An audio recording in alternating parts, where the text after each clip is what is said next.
আসসালামু আলাইকুম। আজ আপনাদের সামনে নিয়ে হাজির হয়েছি কচুরলতির রেসিপি। চিংড়ি মাছ কচুরলতি কিন্তু অনেক খাওয়া হয়েছে, কিন্তু ইলিশ মাছ কচুরলতি কে কে খেয়েছেন অবশ্যই একবার কমেন্টে জানাবেন। আমরা ঘরের মেয়েরা কিন্তু মোটামুটি রান্না সবাই পারি, কিন্তু এইভাবে যদি একঘেয়েমি রান্না বারবার করা হয় তাহলে কিন্তু খেতেও ভালো লাগে না। এইভাবে যদি একটু ভিন্নভাবে ভিন্ন টেস্টে যদি রান্না করা হয় তাহলে কিন্তু খেতেও ভালো লাগে এবং টেস্টটাও বোঝা যায়। এভাবে একদিন অবশ্যই বাসায় ট্রাই করে দেখবেন, দেখবেন সবাই খুব খুশি হবে এবং সবাই খুব ভালো প্রশংসাও করবে। চলুন কথা না বাড়িয়ে আমরা মূল রান্নার প্রসেসে চলে যাই, কিভাবে এই ইলিশ মাছ এবং কচুলতি রান্না করতে হবে।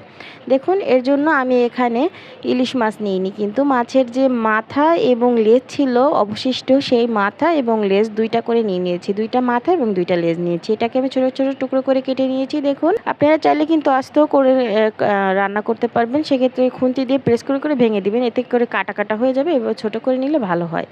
এবারে আমি এখানে কচুলতি দেখুন পরিষ্কার করে কেটে রেখেছি। আমার এখানে মোটা মোটা ছিল কচুলতিগুলো, এর জন্য আমি মাঝখান থেকে একটু ফালি করে নিয়েছি। আপনাদেরটা যদি চিকন থাকে তাহলে ফালি করার দরকার নেই, এভাবেই রান্নাটা করে নিতে পারবেন। এবারে চলুন, আমি এখানে চুলায় একটা কড়াই বসিয়ে দিয়েছি। এবারে দিয়ে দেবো সয়াবিন তেল। আমি এখানে হাফ কাপ পরিমাণের তেল দিয়ে দিয়েছি। দিয়ে দেবো পেঁয়াজ কুচি এবং কাঁচামরিচের ফালি।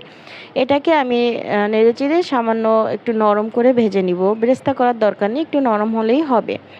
এবারে যখন এটা নরম হয়ে যাবে তখন আমি এখানে দিয়ে দেবো 1 চামচ আদা, 1 চামচ রসুন এবং হাফ চামচ জিরার পেস্ট। এখানে আমি সব কিছু একসঙ্গে রেখেছিলাম দেওয়ার সুবিধার্থে, আপনারা চাইলে কিন্তু আলাদা আলাদাও দিতে পারেন। এবারে এটাকে 2 মিনিটের মতো কষিয়ে নিতে হবে, যতক্ষণ না এর কাঁচা ফ্লেভারটা সরে যায় ততক্ষণ পর্যন্ত। এ পর্যায়ে যারা যারা আমার ভিডিওটি দেখছেন অবশ্যই একটি লাইক করে দিবেন। আপনারা অনেকেই আছেন লাইক করতে ভুলে যান, প্লিজ এখন একটি লাইক করে দিবেন। দেখুন, আমার এটা কষানো হয়ে গেছে। এবারে আমি শুকনো উপকরণ দিয়ে দিচ্ছি। দিয়ে দেবো লবণ স্বাদ অনুযায়ী, হাফ চামচ হলুদের গুঁড়া, 1 চামচ ধনিয়া গুঁড়া এবং হাফ চামচ লাল মরিচের গুঁড়া। লবণ এবং মরিচের গুঁড়াটা আপনারা আপনাদের টেস্ট অনুযায়ী দিবেন। যেহেতু এখানে কাঁচামরিচটা অ্যাড করেছি, এর জন্য কিন্তু আমি শুকনো মরিচটা একটু কম দিয়ে দিয়েছি। এবার এটা নেড়ে চেড়ে সামান্য একটুখানি পানি দিয়ে দেবো, যাতে এটা পুড়ে না যায় নিচ থেকে, এই কারণে। এবারে এটাকে নেড়ে চেড়ে আমি একটুখানি ওয়েট করব যতক্ষণে না তেলটা ভেসে উঠছে। দেখুন, তেল ভাসা শুরু করে দিয়েছে। এখন আমি মাছটা কেটে রেখেছিলাম, ওই মাছের টুকরাগুলো এখানে দিয়ে দিচ্ছি। মাছের টুকরাগুলো দিয়ে আবারও নেড়ে চেড়ে একটু কষিয়ে নিতে হবে। অবশ্যই একটু ধৈর্য ধরে নেড়ে চেড়ে কষিয়ে নেবেন। যদি মাছটা ভালো করে কষানো না হয় তাহলে কিন্তু মাছটা ভেঙে যেতে পারে। দেখুন, আমি এখানে 4-5 মিনিটের মতো মাছটা একটু কষিয়ে নিয়েছি। এবারে যে লতিগুলো এখানে পরিষ্কার করে রেখেছিলাম সেগুলি আমি এখানে দিয়ে দিয়েছি। কচুরলতি এবং চিংড়ি মাছ খেতে কিন্তু অসাধারণ লাগে, আর কচুরলতি ইলিশ মাছ খেতে কিন্তু তার থেকেও বেশি মজা লাগে। আপনারা অবশ্যই একবার ট্রাই করে দেখবেন। দেখুন, লতির সঙ্গে ইলিশ মাছটা একটু মিশিয়ে আমি ঢাকনা দিয়ে ঢেকে দিলাম 2 মিনিটের জন্য। 2 মিনিট পরে কিন্তু দেখুন লতি থেকে প্রচুর পরিমাণে পানি বের হয়েছে। লতি কিন্তু অনেকটা নরম সবজি, এটাতে যদি আপনি চান পানি দিবেন না, তাহলে কিন্তু পানি অ্যাড না করেই এই যে লতি থেকে পানিটা বের হয়েছে, এই পানি দিয়েই কিন্তু আপনি লো হিটে রান্না করে লতিটা সেদ্ধ করে নিতে পারেন। আবার যদি চান যে না আমি একটুখানি পানি দেব, তাও কিন্তু আপনি এখানে পানি অ্যাড করতে পারবেন। আমি এখানে সামান্য হাফ কাপের মতো পানি দিয়ে দিব, আপনারা চাইলে নাও দিতে পারেন, প্রথমেই বলেছি।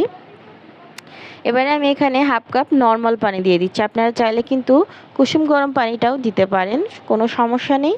আমি হাফ কাপ পানি দিয়ে আবারও এটাকে ঢাকনা দিয়ে ঢেকে 10 মিনিটের মতো রান্না করব মিডিয়াম হিটে।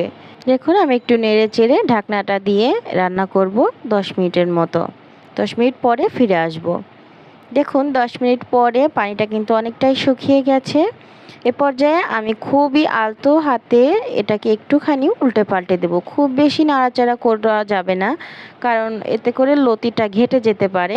আমি খুবই আলতোভাবে এটাকে নেড়ে চেড়ে দিচ্ছি। দেখুন, আমার কিন্তু লতিটা অলমোস্ট সেদ্ধ হয়ে গেছে, আমার রান্নাটাও কিন্তু কমপ্লিট। এ পর্যায়ে আমি একদম চুলাটা লো করে 5 মিনিটের মতো এটাকে রেখে দিয়েছি। দেখুন, আমার চুলাটা কিন্তু এখন এ পর্যায়ে বন্ধ আছে, অফ করে দিয়েছি। এই পর্যায়ে দেখুন আমার তরকারিটা কতটা লোভনীয় হয়েছে। আমি আপনাদের এবারে সার্ভ করে দেখাচ্ছি। দেখতে মাশাআল্লাহ কতটা সুন্দর হয়েছে। দেখুন, আমি কিন্তু সার্ভে চলে এসেছি। দেখতে আলহামদুলিল্লাহ কতটা ভালো হয়েছে। আপনারাও কিন্তু বাসায় এভাবে একবার তৈরি করে দেখতে পারেন। দেখবেন এটা খেতে কতটা মজা হয়ে থাকে। আর এটার যে একটা ফ্লেভার আসছে সেটা আপনাদের কি বলবো, যখন আপনারা এটা রান্না করবেন তখনই কিন্তু এটা বুঝতে পারবেন।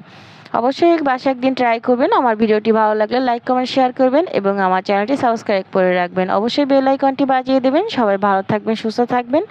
আসসালামু আলাইকুম, আল্লাহ হাফেজ।